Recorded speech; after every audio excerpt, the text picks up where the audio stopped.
Hello बच्चों, let's read the question. Question says a player tosses an unbiased coin and is to score 2 points for every head turned up and 1 point for every tail turned up. If Pn denotes the probability that his score is exactly n points, prove that Pn minus Pn minus 1 is equal to 1 by 2 of Pn minus 2 minus Pn minus 1, where n is greater than equal to 3. Also compute P1 and P2. Hence deduce the probability he scores exactly 4. First we see the key concept. Let A be any event associated with a random experiment, then probability of A is equal to favorable outcome divided by total outcome. देखिए, हम एक coin को flip करते हैं. Coin को flip करेंगे या तो हेड आएगा या टेल आएगा. हेड आने पर कितने पॉइंट्स मिल रहे हैं? हमें 2 पॉइंट्स मिल रहे हैं. और टेल आने पर कितने पॉइंट्स मिल रहे हैं? 1 पॉइंट्स मिल रहे हैं. पॉइंट मिल रहा है. एंड गिवन क्या दिया गया है? Pn denotes the probability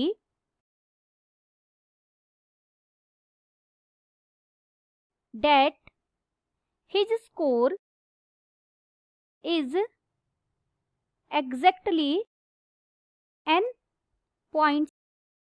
यानी n की वैल्यू 1 होगी. P1 किसे रिप्रेजेंट कर रहा है? कि स्कोर क्या है? 1 है. P2 किसे रिप्रेजेंट कर रहा है? कि स्कोर कितना है? 2 हो. P3 किसे रिप्रेजेंट कर रहा है? कि स्कोर कितना हो? 3 हो. And up to so on. देखिए, the score of n can be raised in the following 2 mutually exclusive ways. कौन कौन से 2 वेज हैं हमारे? पहला हो सकता है by throwing a tail when score is n-1, क्योंकि हमें n पर काम करना है. जब n-1 उसका स्कोर है, हो सकता है वो एक बार टेल, अगर वो टेल उसके मिलता है तो उसे कितना पॉइंट और मिल जाएंगे? 1 पॉइंट और मिल जाएंगे. और 1 पॉइंट और मिलते ही स्कोर कितना हो जाएगा? n हो जाएगा. सेकंड केस पॉसिबल है bye throwing ahead when score is n-2. यही 2 केसेस बनेंगे. सिंस जब भी आप किसी क्वाइन को टॉस करते हैं तो प्रोबेबिलिटी ऑफ हेड आने की प्रोबेबिलिटी कितनी होती है? 1/2. और प्रोबेबिलिटी ऑफ टेल क्या होगी? वो भी क्या होगी? 1/2. देयरफॉर फॉर n क्या होना चाहिए? Greater than equal to 3.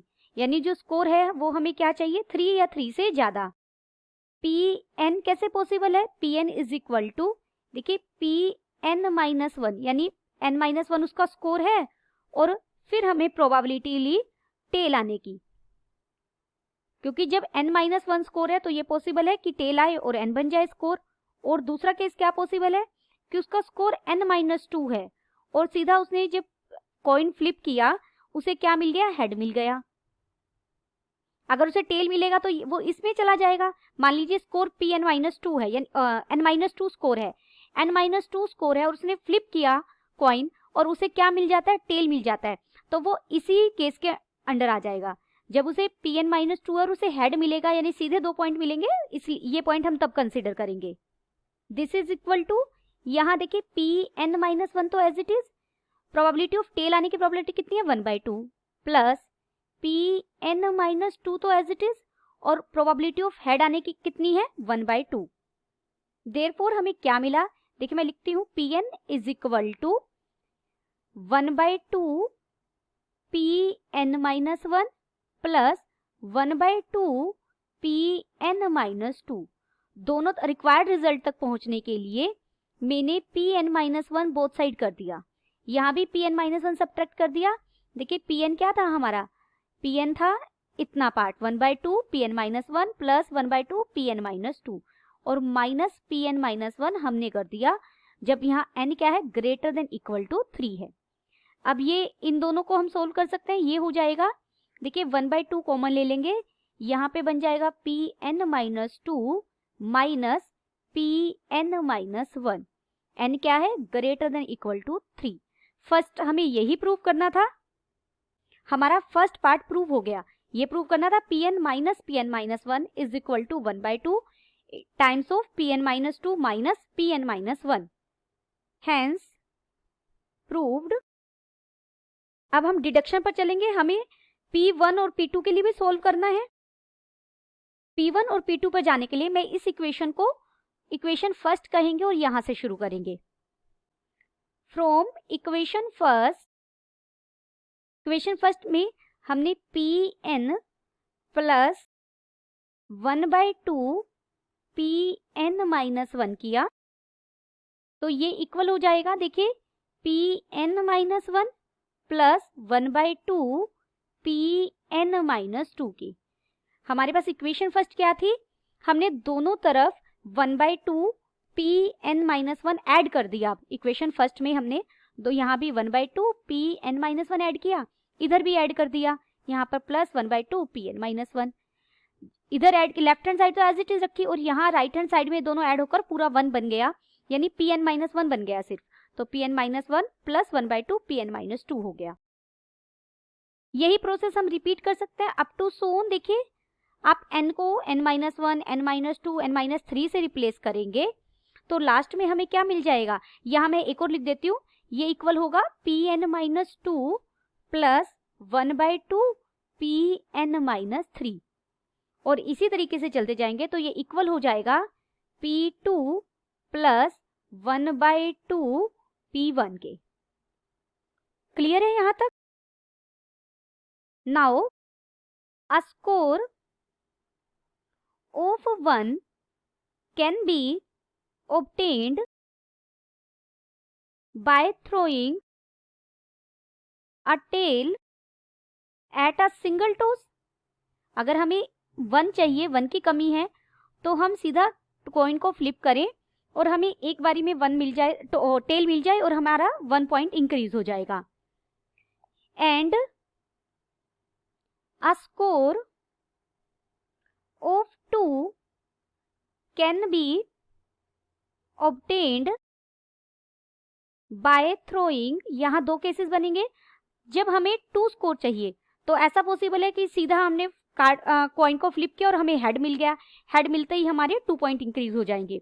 ऐसा भी पॉसिबल है कि हमने 2 टाइम्स कॉइन को फ्लिप करना पड़े और दोनों बार हमें 1/1 मिले।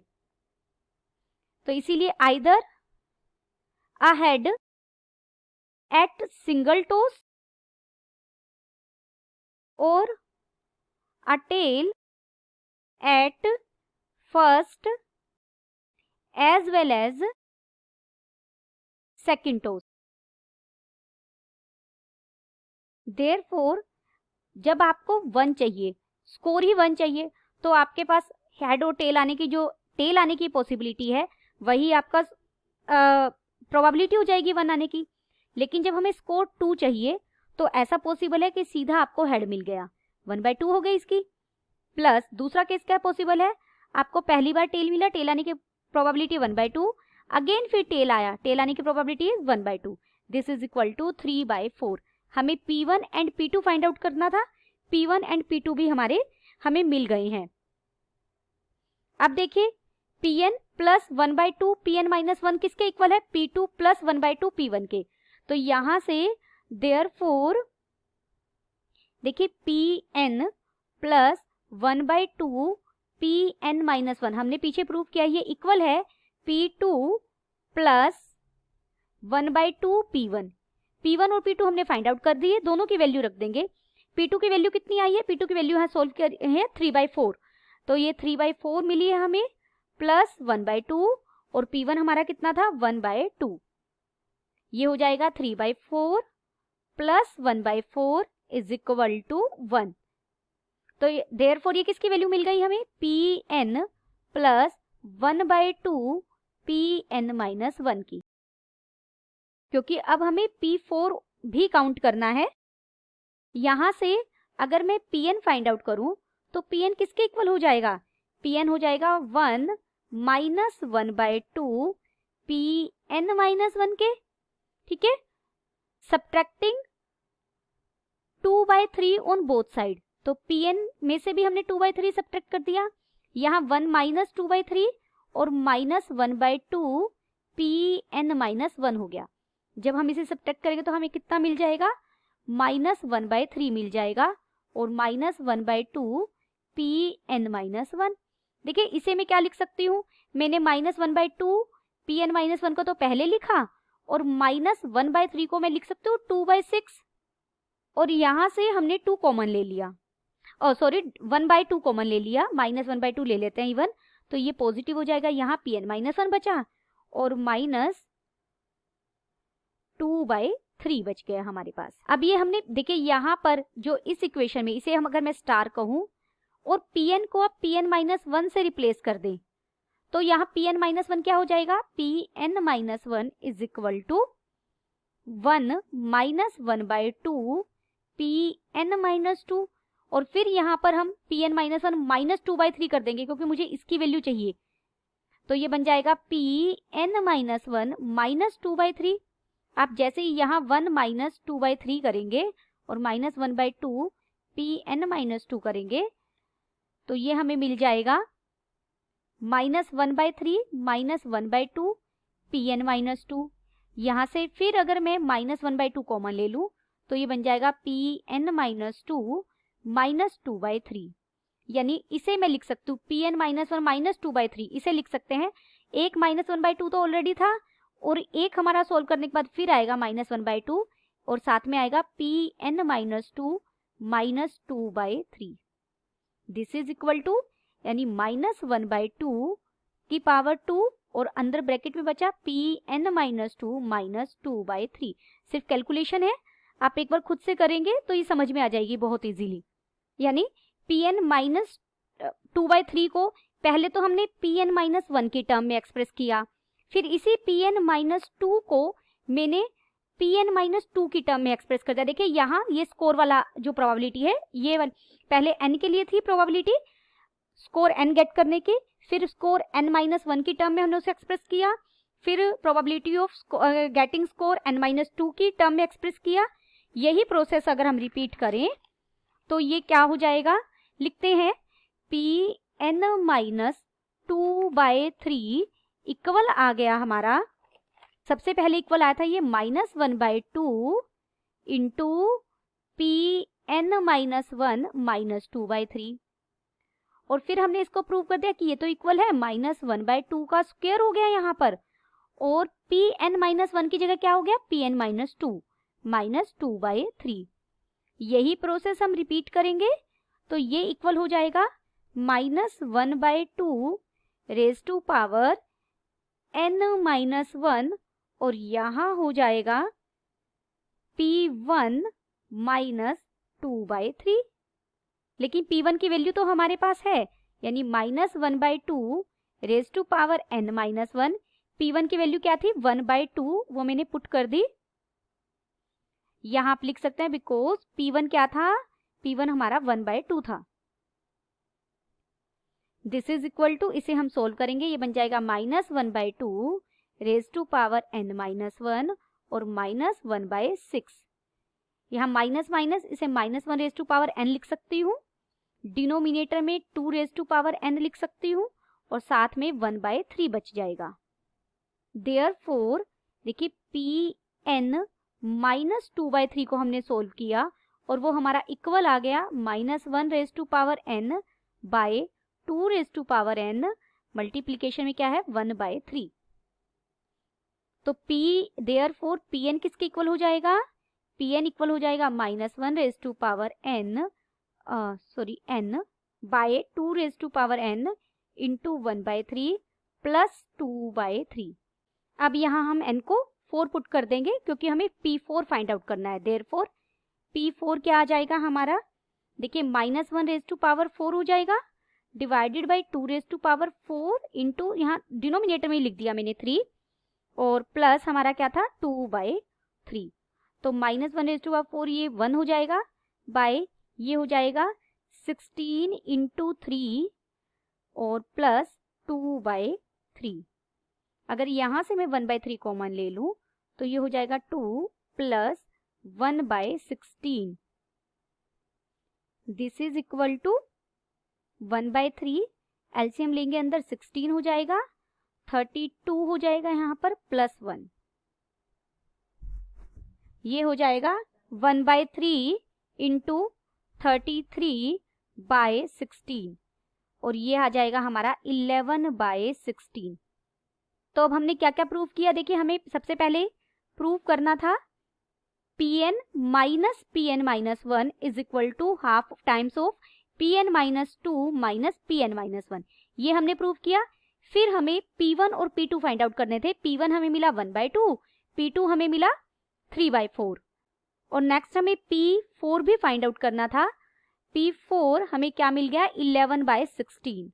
Hope you understood it well. Best of luck.